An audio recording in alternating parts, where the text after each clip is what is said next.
आप सभी को स्वागत है आपके अपने YouTube चैनल अंसारी और स्टडी क्लासेस में। तो आज हम लोग पढ़ने वाले हैं दक्षिण भारत के प्रमुख राजवंश के बारे में। उसमें प्रमुख है पल्लव वंश। पल्लव वंश के बारे में आज पढ़ने वाले हैं। चलिए बिना कुछ देर के दोस्तों क्लास को स्टार्ट करते हैं। दोस्तों पहला है कि पल्लव वंश का संस्थापक श्री विष्णु था। पल्लव वंश का संस्थापक कौन था? तो श्री विष्णु था, यानी कि 575 से 600 ईस्वी में। इसकी राजधानी कांची, तमिलनाडु में कांचीपुरम थी, यानी कि यहाँ पे थी है यानी कि इसकी राजधानी कहाँ थी? तो कांची में, तमिलनाडु में कांचीपुरम थी। वह वैष्णव धर्म का अनुयायी था। कौन था? तो श्री विष्णु जो था वो यानी कि वैष्णव धर्म का अनुयायी था। ये बात ध्यान रखिएगा। चलिए आगे बढ़ते हैं। आगे है कि किराता जुर्नियम के लेखक भारवी सिंह विष्णु के दरबार में रहते थे। किराता जुर्नियम के लेखक जो है भारवी, वो सिंह विष्णु के दरबार में रहते थे। यानी कि अब यहाँ से प्रश्न पूछेगा कि किराता जुर्नियम के लेखक कौन है? तो भारवी। वो किसके दरबार में रहते थे? तो सिंह विष्णु के दरबार में रहते थे। श्री विष्णु के दरबार में रहते थे। बात ध्यान रखिएगा। चलिए आगे बढ़ते। आगे है कि पल्लव वंश के प्रमुख शासक हुए क्रमशः, यानी कि पल्लव वंश के प्रमुख शासक कौन कौन हुए उसके बारे में थोड़ा देख लेते हैं।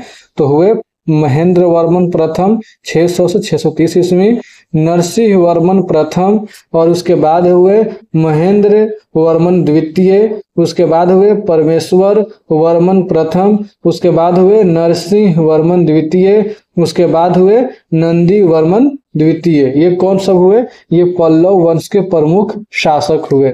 चलिए आगे बढ़ते हैं। आगे है कि मत विलास पर हसन की रचना महेंद्र वर्मन ने की थी, यानी कि मत विलास पर हसन की रचना महेंद्र वर्मन प्रथम ने की थी। आगे है कि महेंद्र वर्मन शुरू में जैन मतावलंबी था, यानी कि जैन धर्म को मानने वाला था। कौन? महेंद्र वर्मन शुरू में था, परंतु बाद में तमिल संत अप्पर के प्रभाव में आकर शैव बन गया। यानी कि फिर बाद में जो है कि तमिल संत अप्पर के प्रभाव में आकर के जो है कि शैव बन जाता है। चलिए आगे बढ़ते। आगे है कि महाबलीपुरम के एकाश्म मंदिर जिन्हें रथ कहा गया है, महाबलीपुरम के एकाश्म मंदिर जिन्हें क्या कहा गया है? रथ कहा गया है, का निर्माण पल्लव राजा नरसिंह वर्मन प्रथम के द्वारा करवाया गया था। अब प्रश्न पूछेगा कि महाबलीपुरम के एकाश्म मंदिर को क्या कहा गया है? तो रथ कहा गया। उसका निर्माण किसने करवाया है? तो उसका निर्माण करवाया है नरसिंह वर्मन प्रथम ने। और आगे कहता है कि रथ मंदिरों की संख्या 7 है। रथ मंदिरों की संख्या कितनी है? 7 है। रथ मंदिरों में सबसे छोटा द्रौपदी रथ है। रथ मंदिरों में जो है कि सबसे छोटा रथ का नाम क्या है? द्रौपदी रथ है, जिसमें किसी प्रकार का अलंकरण नहीं मिलता है। चलिए आगे बढ़ते हैं। आगे है कि वातापी कोंड व महामल की उपाधि नरसिंह वर्मन प्रथम ने धारण की थी। वातापी कोंड व महामल की उपाधि नरसिंह वर्मन प्रथम ने धारण की थी। इसके शासनकाल में चीनी यात्री ह्वेन त्सांग कांची आया था, यानी कांची यानी कांचीपुरम आया था। यानी कि वातापी कोंड व महामल की उपाधि नरसिंह वर्मन प्रथम ने धारण की थी। इसके शासनकाल में चीनी यात्री ह्वेन त्सांग कांची आया था। चलिए आगे देखते हैं। आगे है कि परमेश्वर वर्मन प्रथम शैव मतानुयायी था, यानी कि परमेश्वर वर्मन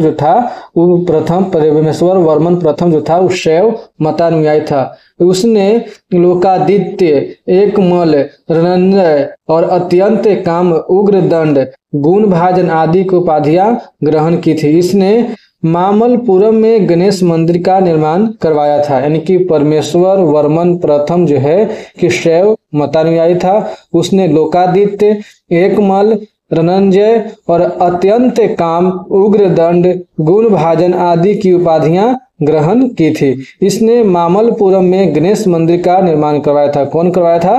तो परमेश्वर वर्मन प्रथम ने करवाया था। चलिए आगे बढ़ते हैं। आगे है कि परमेश्वर वर्मन प्रथम विद्या प्रेमी भी था। परमेश्वर वर्मन प्रथम जो था वो विद्या प्रेमी भी था और उसने विद्या विनीत की उपाधि भी ली थी। उन सारी उपाधियों के अलावा जो है कि विद्या विनीत की उपाधि भी ली थी। कौन लिया था? तो परमेश्वर वर्मन प्रथम। और परमेश्वर वर्मन प्रथम जो था वो विद्या का प्रेमी था, विद्या प्रेमी था। चलिए आगे है कि अरबों के आक्रमण के समय पल्लवों का शासक नरसिंह वर्मन द्वितीय था। जब अरब का आक्रमण हो रहा था तो उस समय पल्लवों का जो शासक था वो नरसिंह वर्मन प्रथम द्वितीय था, नरसिंह वर्मन द्वितीय था। चलिए आगे बढ़ते। आगे है कि नरसिंह वर्मन द्वितीय ने राजा सिंह, राजाओं में सिंह, यानी कि नरसिंह वर्मन द्वितीय ने राजा सिंह, राजाओं में सिंह, आगमपीर शास्त्रों का प्रेमी, आगमपीर का मतलब क्या होता है? शास्त्रों का प्रेमी, और शंकर भक्त, शिव का उपासक की उपाधियां ग्रहण किया था। कौन किया था भाई? तो नरसिंह वर्मन द्वितीय ने किया था। राजा सिंह, राजाओं में सिंह, आगमपीर शास्त्रों का प्रेमी, ये सब मतलब है। मतलब जैसे राजा सिंह इसका मतलब होता है राजाओं में सिंह, आगमपीर इसका मतलब होता है शास्त्रों का प्रेमी, और शंकर भक्त का मतलब शिव का उपासक की उपाधियां धारण किया था। चलिए आगे बढ़ते। आगे है कि नरसिंह वर्मन द्वितीय ने कांची के कैलाश मंदिर का निर्माण करवाया था। यानी कि नरसिंह वर्मन द्वितीय ने नरसिंह वर्मन द्वितीय ने कांची के कैलाश मंदिर का निर्माण करवाया था, जिसे राज सिद्धेश्वर मंदिर भी कहा जाता है। यानी कि नरसिंह वर्मन द्वितीय ने कांची के कैलाश मंदिर का निर्माण करवाया था, जिसे राज सिद्धेश्वर मंदिर भी कहा जाता है। इसी मंदिर के निर्माण से द्रविड़ स्थापत्य कला की शुरुआत हुई। द्रविड़ स्थापत्य कला की शुरुआत कब से हुई? तो मतलब इसके कैलाश मंदिर के निर्माण में, यानी कांची के जो कैलाश मंदिर हुआ उसी मंदिर के निर्माण से जो है कि द्रविड़ स्थापत्य कला की शुरुआत हुई। तो ये बात बहुत महत्वपूर्ण है, इसको ध्यान में रखिएगा।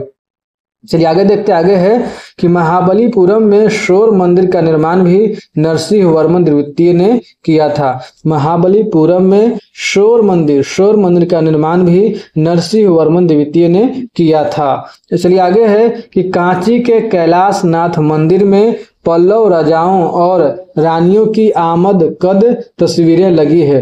यानी कि कांची के कैलाश मंदिर में पल्लव राजाओं और रानियों की आमद कद का मतलब होता है कि आदमी के कद के बराबर, उसी को आमद कद कहते हैं। तो कांची के कैलाश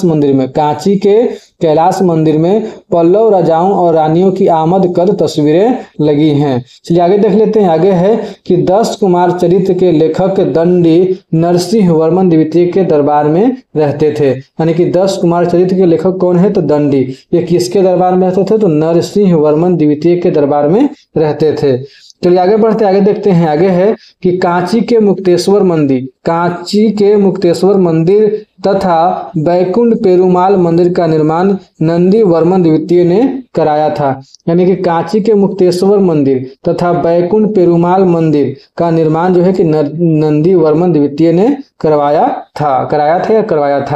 चलिए आगे देखते। आगे है कि प्रसिद्ध वैष्णव संत तिरुमंगई अलवार नंदी वर्मन द्वितीय के समकालीन थे। यानी कि प्रसिद्ध वैष्णव संत तिरुमंगई अलवार ये क्या थे? तो प्रसिद्ध वैष्णव संत थे।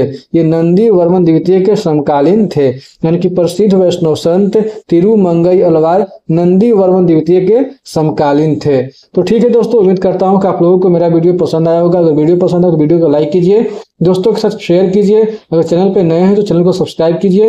वीडियो के देखने के लिए बहुत बहुत धन्यवाद दोस्तों। मिलते हैं नेक्स्ट क्लास में, तब तक के लिए जय हिंद दोस्तों।